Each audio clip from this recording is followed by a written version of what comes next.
A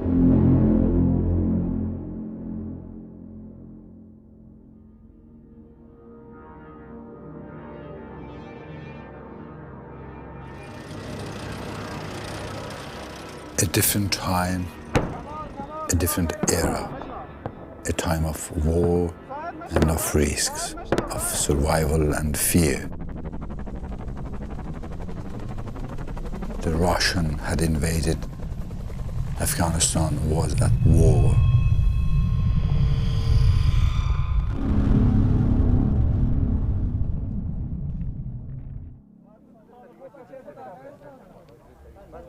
There was talk of a young, charismatic commander. In the far recesses of a valley, he had gathered 100 men for resistance. 100 resistance fighters against an army of 100,000 soldiers. Who were these men? They were Tajiks, Pashtuns, Hazaras, Uzbeks, guardians of the mountains. They were you and they were me. Fathers, sons, men united against a ruthless invader.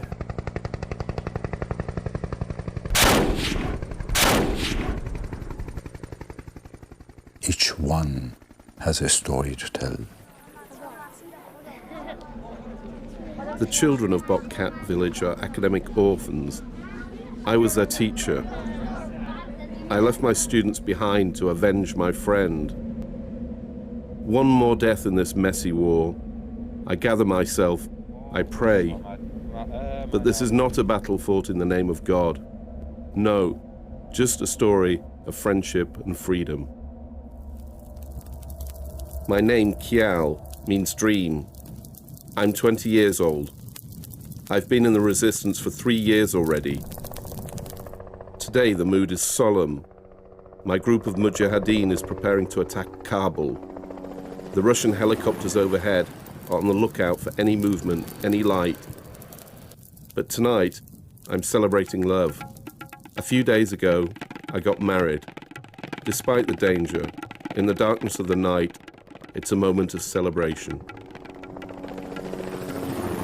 I met the most famous resistance fighter of them all. Masoud and I sealed our friendship over a game. One first game of chess to begin 17 years of friendship. Along the way, I discovered the thinker, the poetry reader, the poet, always present, always with simplicity and humanity.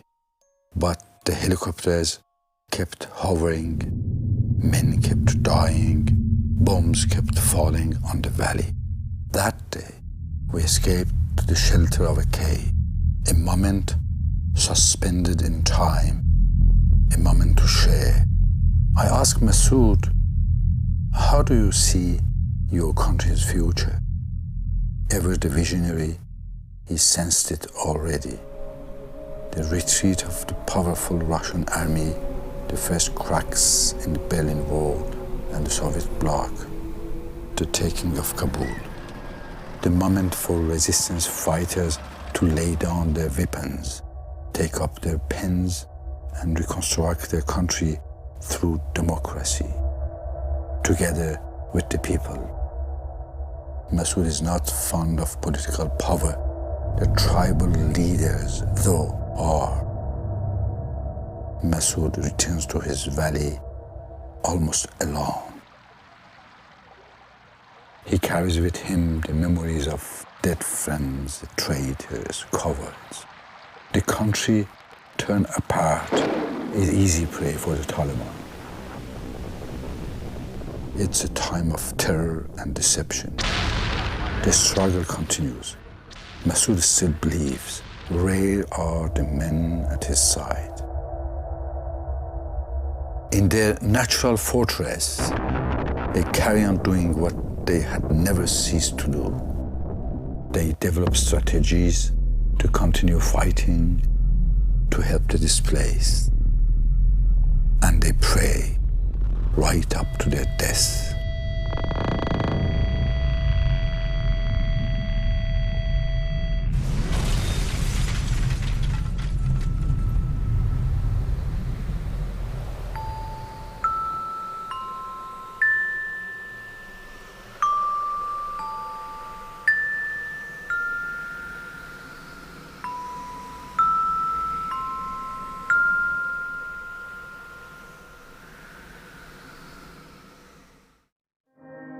After Masoud's assassination, I met his son.